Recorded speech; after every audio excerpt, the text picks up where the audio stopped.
Leeds, 1975. Aparece el cuerpo de una mujer no identificada en un campo en el corazón de la ciudad. Es la cuarta prostituta asesinada que constata la policía ese año. Pero este caso es diferente. Hay algo en las lesiones que preocupa al profesor Mike Green, patólogo forense. La característica más importante era que había recibido 1 o 2 golpes en la parte posterior de la cabeza, más o menos por aquí. Y una vez la víctima estaba inmovilizada, le causaba otras lesiones. Estos son puñaladas. Tenían una forma poco habitual. Pero lo que era menos frecuente era que todas estas heridas mostraban reinserción. Y esta es una de las muchas cosas que hacen que este caso fuera diferente de un homicidio típico. La verdad es que nunca había visto algo parecido y no creo que mucha gente lo vuelva a ver. La víctima es Vilma McCann, de 28 años. Vivía a escasos metros del campo en el que se halló su cuerpo. El recuerdo de aquel día permanece vivo en la memoria de su hijo Richard. Un agente nos sentó y nunca olvidaré sus palabras. Tu mamá se ha ido al cielo y no vas a volver a verla. Tenía 5 años y me quedé destrozado. En las semanas posteriores nos enteramos de que la habían atacado en la parte de atrás de la casa, en ese campo. Alarmada por la brutalidad del ataque, la policía de West Yorkshire abre una línea de investigación. Pero el asesino de Vilma McCann sigue sin aparecer.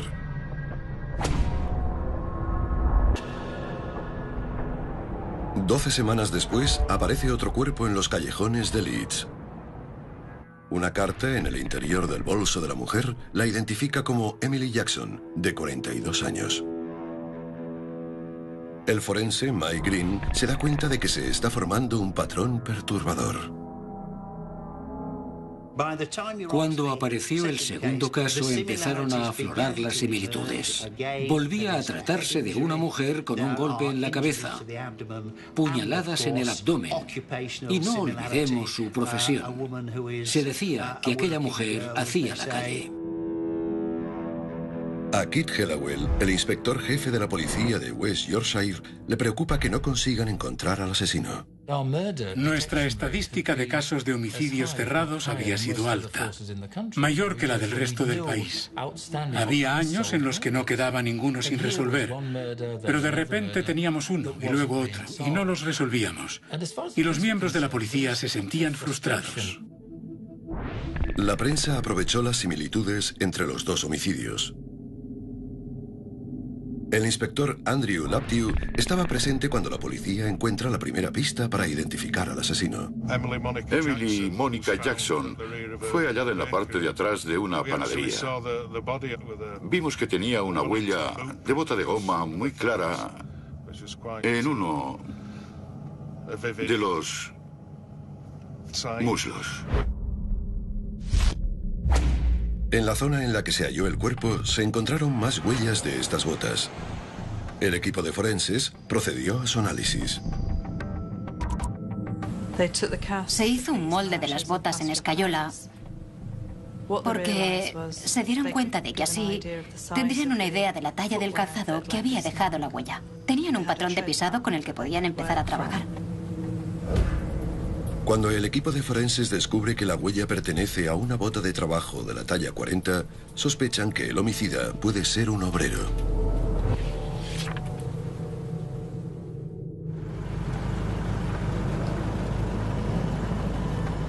Durante un año dejan de aparecer cadáveres. El rastro desaparece y se deja de hablar de un asesino en serie. ¿Se te ocurre a dónde podemos ir? Pero solo es la calma que precede a la tormenta. Asesinos en serie. Asesinos en serie.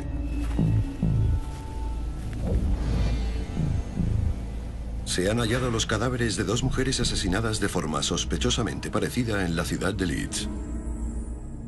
La prensa sospecha que las muertes son obra de un asesino en serie. A pesar de que se lleva a cabo una investigación policial intensiva, el agresor sigue tan esquivo como siempre. Hace un año desde que se descubrió el último cuerpo. La teoría del asesino en serie parece infundada.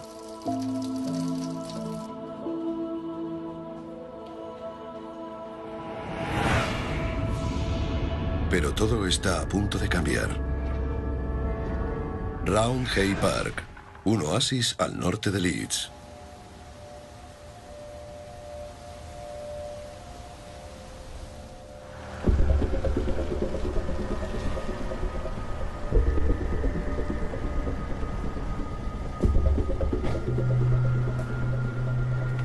El 5 de febrero de 1977, la tranquilidad del parque se ve amenazada.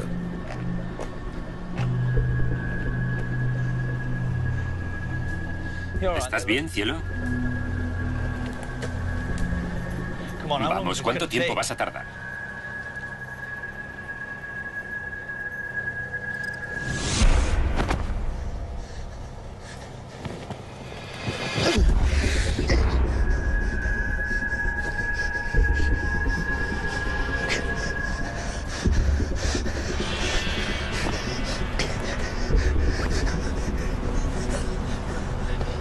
Para el patólogo Mike Green, las lesiones son preocupantemente similares a las de los 2 homicidios anteriores.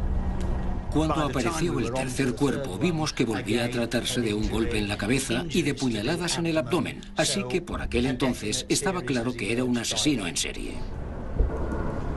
Los peores miedos de la policía se confirman. Se trata de un asesino en serie. Los agentes veteranos que trabajaban en las primeras fases del caso iban atando cabos respecto al método utilizado para atacar a las víctimas. Las golpeaba en la cabeza con un martillo y después las apuñalaba con saña. Era evidente que se trataba de una sola persona. La víctima era Irene Richardson, de 28 años. Alrededor del cuerpo había manchas de barro, lo que apuntaba a otro inquietante giro en el homicidio. Quien quiera que lo hiciese se puso en la posición de la primera persona que la viese y que daría la vuelta a la esquina. Y casi como un productor de cine o televisión, nos lo podemos imaginar haciendo un encuadre y diciendo, no, así no está bien.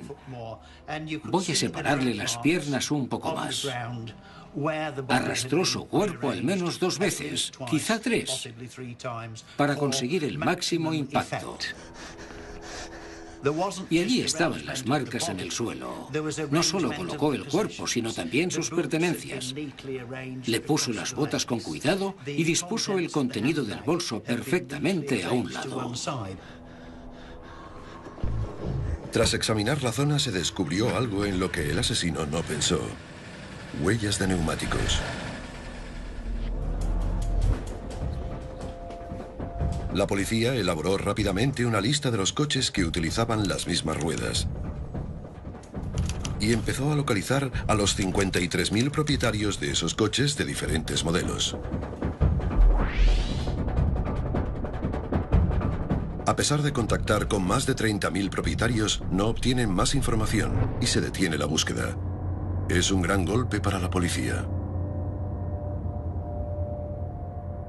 La verdad es que estábamos muy deprimidos porque se estaban produciendo asesinatos y no íbamos a ningún sitio a pesar del gran esfuerzo que se estaba llevando a cabo con la investigación. Tras 3 muertes, la policía no está ni cerca de atrapar al homicida. Aunque 18 meses antes les habían dado la descripción de un agresor cuyo método de ataque coincidía con el del asesino.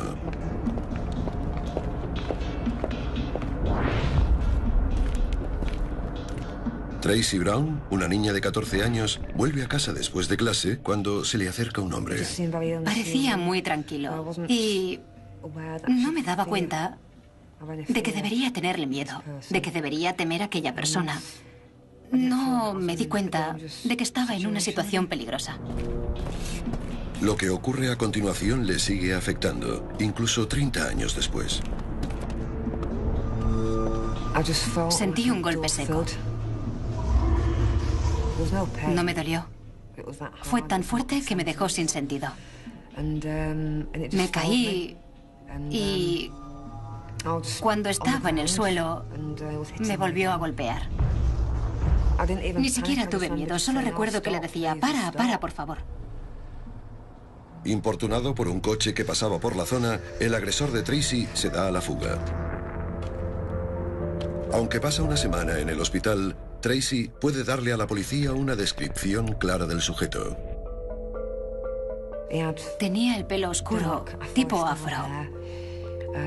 Una barba espesa y muy oscura, complexión fuerte, ojos muy oscuros, casi negros. Pero aún con la descripción, la policía no encuentra a un sospechoso convincente.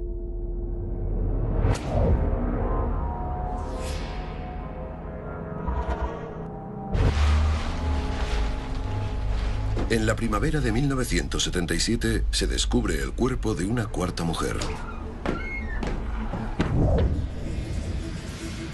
Pero en esta ocasión hay otra variación brutal en el método. Estamos en Oak Avenue y este es el escenario del crimen en el que se encontró a Patricia Atkinson. Aquí había algo fuera de lo normal, una desviación en sus métodos de asesinato habituales.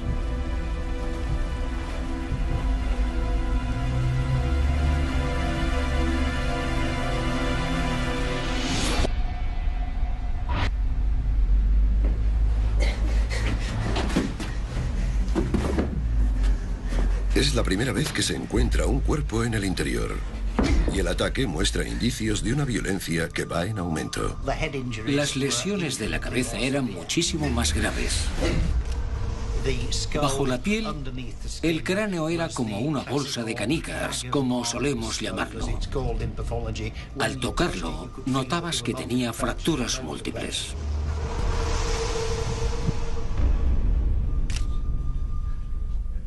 En las sábanas de la cama del piso de Patricia Atkinson, la policía descubre la huella de una bota ensangrentada que se corresponde con las huellas halladas en el escenario del crimen de Emily Jackson. Pero aparecen más pruebas.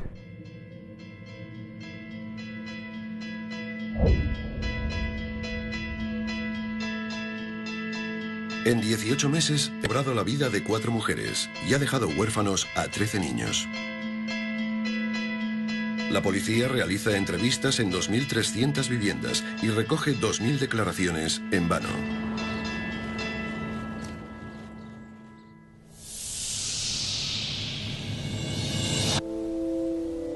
Nueve semanas después, el cuerpo de una chica de 16 años, llamada Jane McDonald, aparece en un parque infantil. Su muerte acabará por alterar la percepción pública de los asesinatos. Creo que tanto para mí como para el resto de la sociedad todo cambió cuando apareció Jane McDonald porque era aparentemente una víctima inocente. Por lo que yo sé, todas eran inocentes, pero la policía y los medios lo dieron a entender porque era una niña de 16 años. Aquel hombre mataría a cualquiera. La noticia del asesinato de Jane McDonald extiende la alarma por todo el norte. Este hombre sembró el pánico en la comunidad, porque no sabíamos quién era, porque no sabíamos dónde atacaría. Todo el mundo tenía miedo.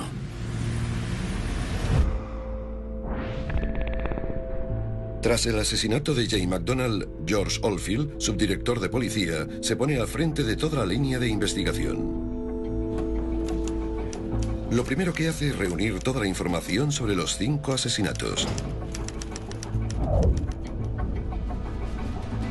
El volumen de información recabada es enorme. Oldfield empieza intentando cruzar los datos de todas las pruebas. Bueno, escuchad. Todos tenemos que obtener declaraciones más detalladas. Y quiero que lo registréis todo en tarjetas ordenadas con un índice. Manos a la obra.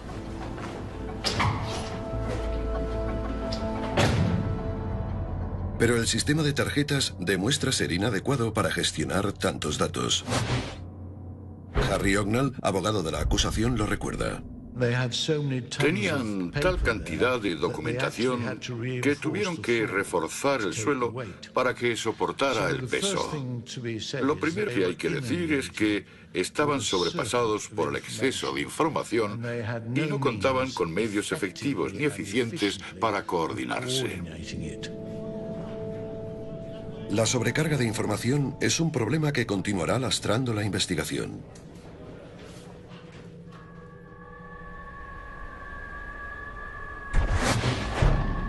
La sexta víctima del asesino se encuentra en una parcela cercana a un cementerio de Manchester.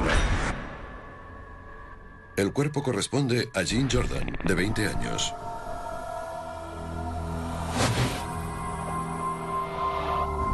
El equipo forense hace un descubrimiento crucial: huevos de mosca en las heridas.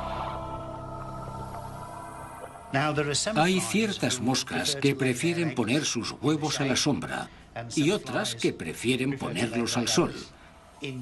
Y en lo que sería el lado del cuerpo que quedaba expuesto al sol, se encontraron huevos de mosca que prefieren la sombra. Le dije a la policía que aquel cuerpo llevaba 2 o 3 días completamente a la sombra y que lo habían sacado al exterior. La policía dedujo que el asesino había vuelto al cuerpo para buscar algo que se había dejado. La búsqueda alrededor del cuerpo se intensifica. En un jardín cercano se encuentra un bolso de mano. En un bolsillo oculto hay un billete de 5 libras nuevo. La policía creía que el asesino podría haberle dado el billete a la víctima.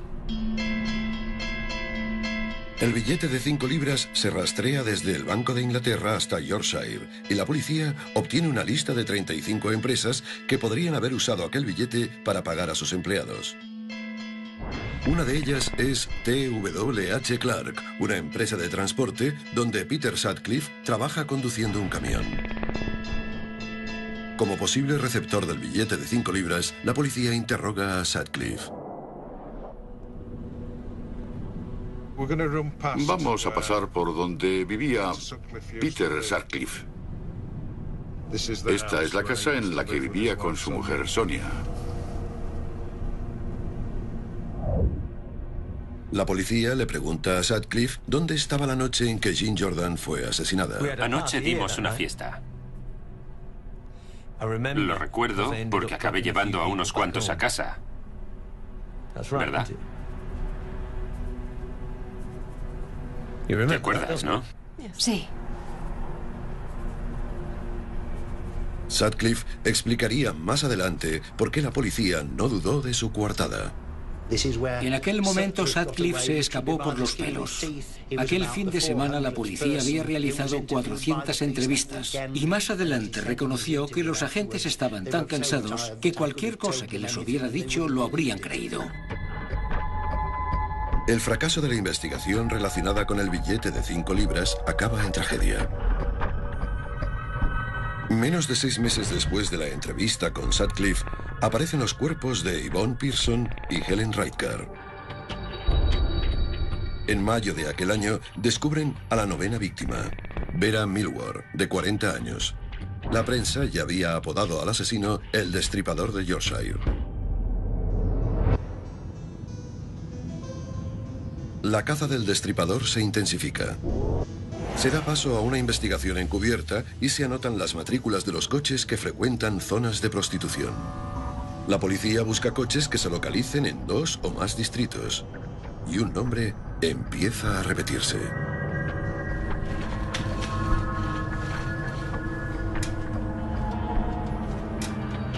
Sutcliffe había sido avistado en zonas de prostitución 3 veces en Leeds, una en Manchester y muchas veces en Bradford, unas 17 veces.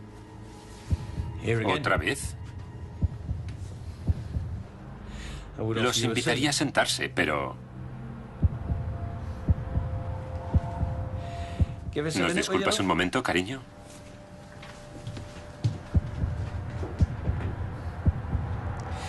¿Cuántas veces tengo que repetirlo?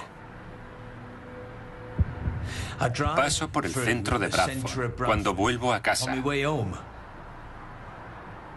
Y llevo siglos sin pisar Leeds. No tengo nada que pintar allí. Así que, si no les importa...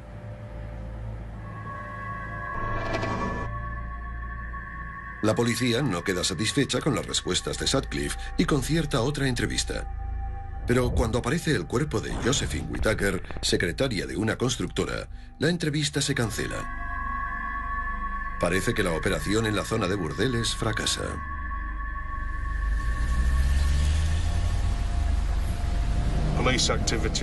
La actividad policial era tan intensa que lo habrían localizado en las zonas de prostitución. Así que decidió seleccionar a sus víctimas en otra parte, lejos de los prostíbulos. El análisis forense del escenario del crimen de Whittaker revela una huella de bota. Una zona muy gastada en la suela de la bota derecha indica que el asesino podría conducir largas distancias. Es una pista más que apunta a Sutcliffe como el asesino. Pero entonces la policía recibe una prueba aparentemente crucial y acaba siguiendo otro camino, lo que tendrá consecuencias trágicas. Asesinos en serie.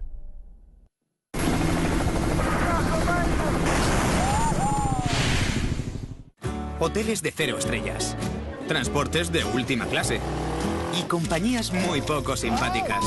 Nos ha costado mucho, pero ya está aquí la nueva temporada de Monstruos de Río. Estreno el sábado 15 a las 10:30, solo en Discovery Max.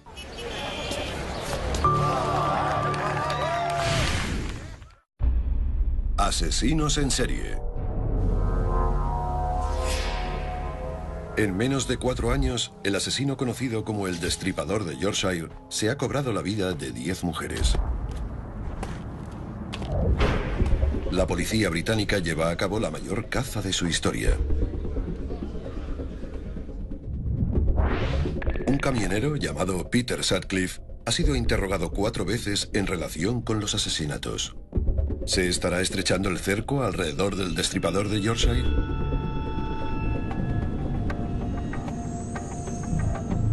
En junio de 1979, el jefe de la investigación, George Oldfield, recibe una cinta de un hombre que afirma ser el asesino. Me llamo Jack. Veo que no habéis tenido suerte para atraparme. Te tengo mucho respeto, George. Como tiene un acento típico del norte de Inglaterra, lo llaman Wearside Jack. Tienen que tomar una decisión muy importante.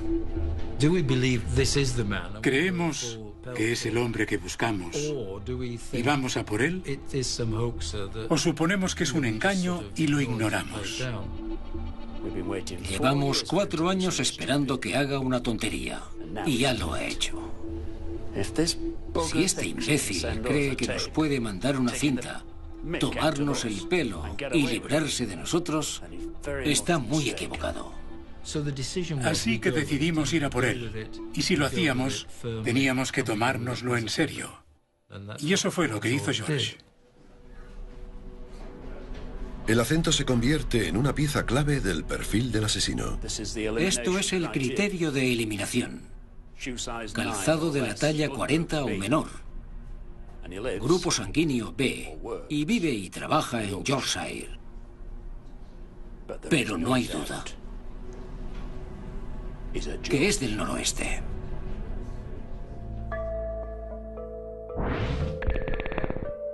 Gracias a la cinta, la policía inicia una campaña publicitaria a nivel nacional.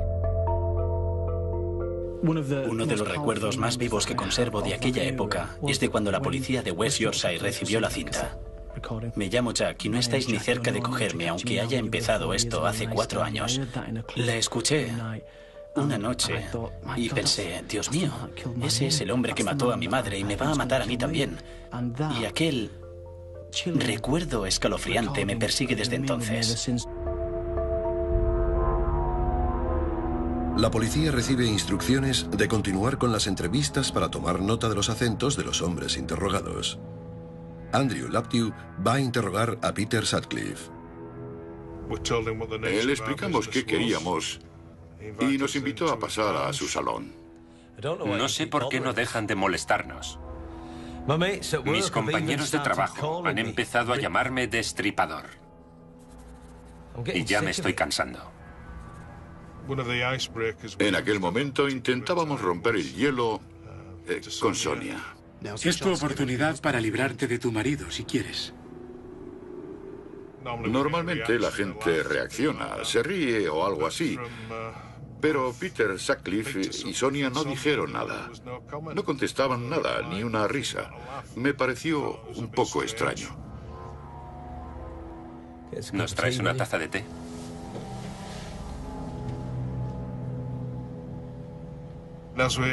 Mientras proseguíamos con la entrevista, empezamos a notar cosas raras en Peter Sutcliffe. Era muy reservado, muy indiferente. Miren, yo no frecuento prostitutas. Nunca lo he hecho. ¿Por qué iba a hacerlo?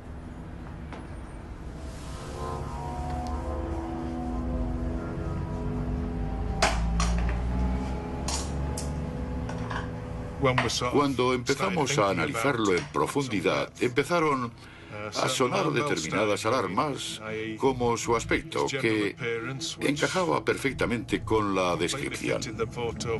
La talla de pie encaja con las huellas de las botas halladas en los escenarios del crimen. Su empresa, TWH Clark de Shipley, había sido incluida en la investigación relacionada con los billetes. Laptew redacta su informe y lo entrega a su superior. Pero se queda asombrado con su reacción. Lo descartó al momento. Me quedé hecho polvo, pero no porque me hubiera rechazado, sino por la forma en que lo hizo, dejándome quedar como un idiota. Y aquello fue lo peor. Y supongo que la razón fundamental para rechazar mi informe era que el sospechoso no tenía acento del noroeste. No todo el mundo está convencido de que la voz corresponda al destripador. George Oldfield vino a la granja a ponerme la cinta. Recuerdo que la escuché y le dije, no es él. Intenté convencerle de que tenía acento de Yorkshire y de que se estaba centrando en alguien del noroeste. Parecía frustrado y pensé que era porque no le estaba diciendo lo que quería oír.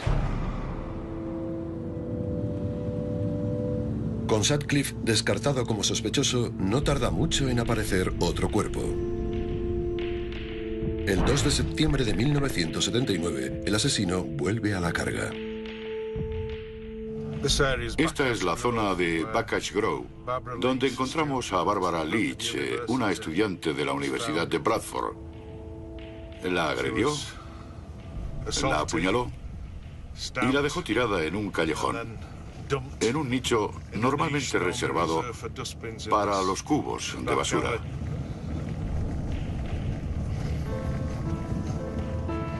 Otra víctima inocente. Es un gran revés para la policía.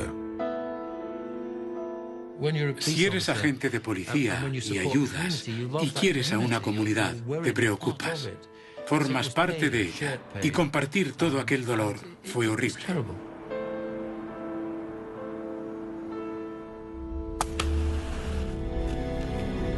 La presión crece por momentos y la policía de West Yorkshire pide ayuda exterior. George, ¿por qué no llamamos a Scotland Yard? ¿Scotland Yard?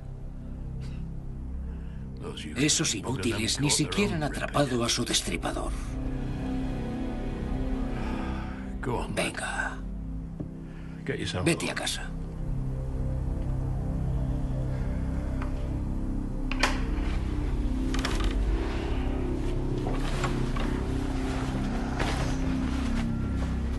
A George Oldfield, aquella enorme responsabilidad le estaba pasando factura. La enorme cantidad de información que recibía era extraordinaria y era imposible que una sola persona lo soportara. Creo que trabajaba en el caso 24 horas al día. La investigación ha perdido el rumbo. Oldfield es destituido de su cargo y las cintas de Weird Side Jack quedan descartadas.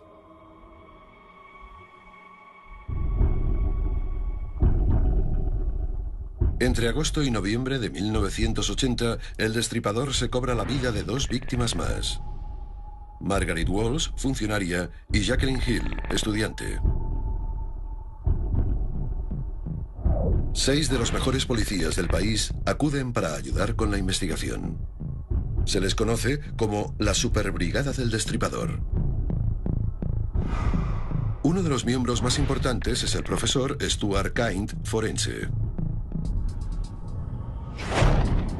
Usando los conocimientos adquiridos en las fuerzas aéreas británicas, Kind idea una técnica totalmente nueva para dar con el Destripador. Al cruzar los datos de los lugares y las horas de cada ataque, Kind concluye que probablemente el asesino sea de Bradford, la ciudad en la que vive Peter Sutcliffe.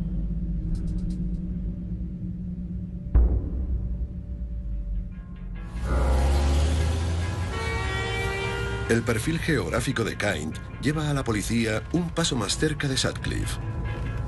¿Pero cogerán al asesino antes de que vuelva a matar?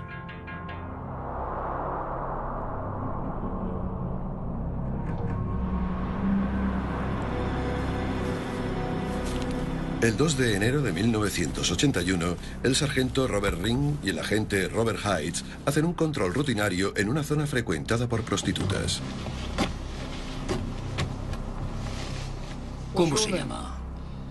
John Williams. ¿De dónde es, señor Williams? De Rotherham. ¿Quién es ella? Mi novia. ¿Cómo se llama? No lo sé, no hace mucho que la conozco. ¿Está de broma? ¿Le parece que haya caído de un árbol de Navidad? Espere aquí. Cuando comprueban la matrícula, ven que los datos no coinciden con el coche ni con el conductor. La matrícula es de un Skoda y usted no parece ser el señor Kahn. Voy a proceder a arrestarlo. Salga. Tú quédate ahí, cielo.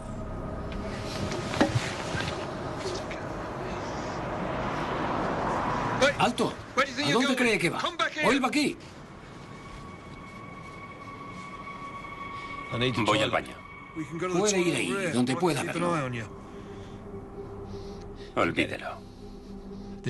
Lo llevaron a comisaría y allí empezaron a sospechar que igual no era un cliente, sino que podía ser el auténtico Destripador. Al día siguiente, la brigada del Destripador interroga a Sutcliffe. Llevé a 3 personas a su casa. Me ofrecieron 10 libras por llevarlos y lo hice. Y solo me gasto el dinero con una prostituta cuando voy a Sheffield. Creía que había dicho que no frecuentaba prostitutas. Yo no... Quería decir que no me acuesto con ellas. Solo hablamos de los problemas que tengo en casa. ¿Me está diciendo que nunca se ha acostado con una prostituta? ¿Cuántas veces? El aspecto de Sutcliffe, la talla de pie y su zona de residencia coinciden con el perfil del sospechoso, pero sin pruebas sólidas, Sutcliffe saldría bajo fianza. ¿Conseguiría librarse una vez más de la policía? Asesinos en serie.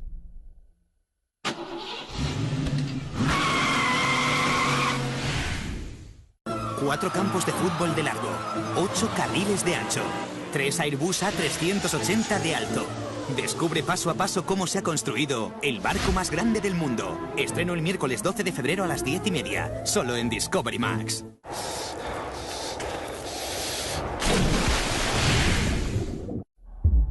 Asesinos en serie. Salga. Tú quédate ahí, cielo. Tras haber sido sorprendido con una prostituta en las afueras de Sheffield, Peter Sutcliffe es interrogado por la Brigada del Destripador. Solo me gasto el dinero con una prostituta cuando voy a Sheffield. Es la 9ª vez que lo interrogan en relación con los asesinatos. Pero a menos que encuentren una prueba de peso, tendrán que dejarle marchar.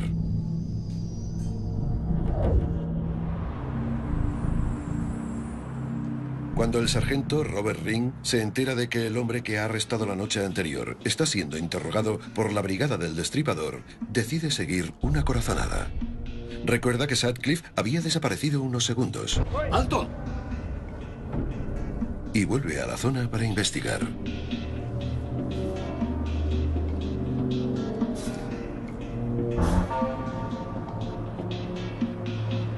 Resulta ser una decisión de vital importancia.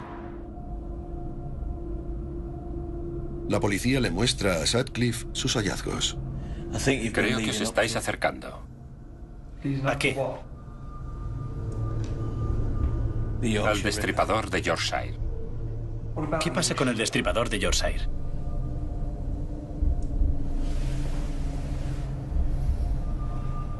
Soy yo.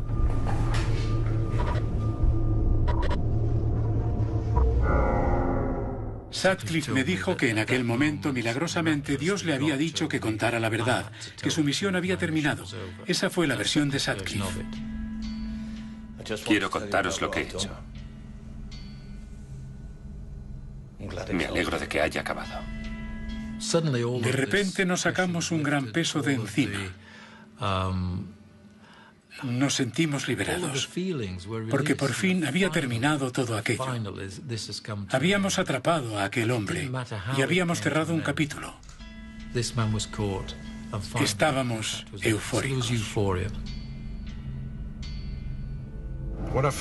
Cuando me enteré de que Peter Sutcliffe era el destripador de Yorkshire, se hace muy difícil describir cómo me sentí. Pero fue como una puñalada en el corazón, para ser sincero. Yo había interrogado a Sutcliffe, pero él había seguido matando a mujeres, y eso es algo con lo que tendré que cargar el resto de mi vida. Al fin la comunidad podía descargar su furia contra el asesino.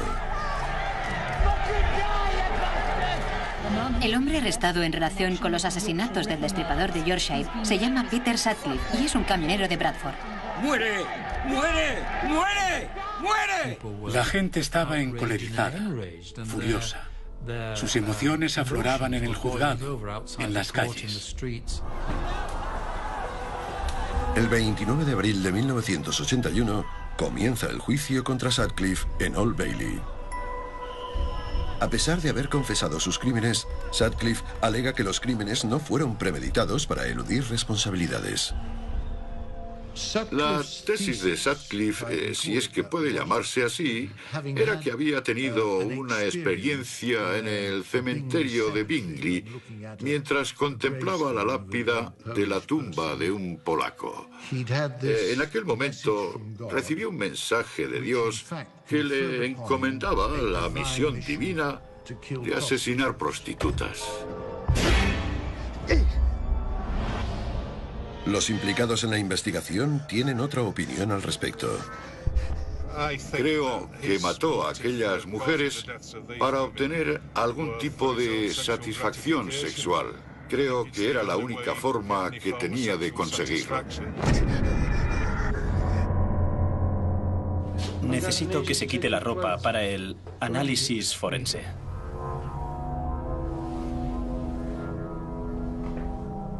La idea de que Sutcliffe es un depredador sexual queda reforzada con la extraña prenda que llevaba en el momento de su detención.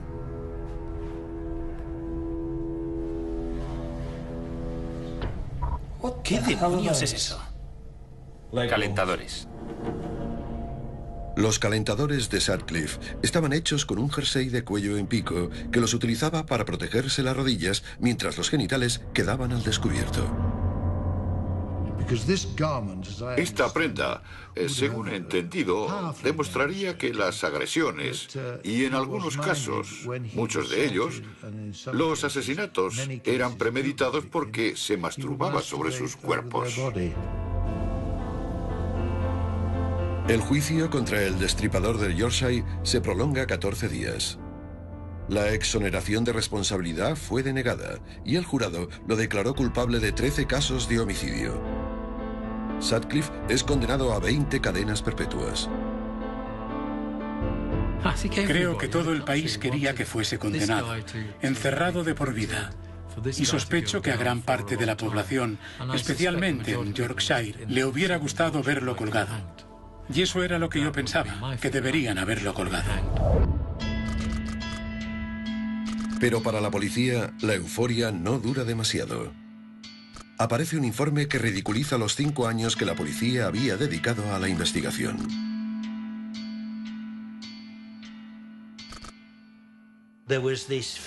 Había un gran pesar entre los compañeros más veteranos que se habían dedicado en cuerpo y alma a la investigación y cuyas cabezas habían rodado para satisfacer a la prensa.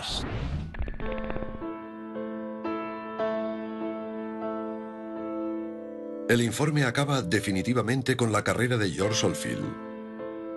2 años después de jubilarse, Oldfield fallece con solo 61 años.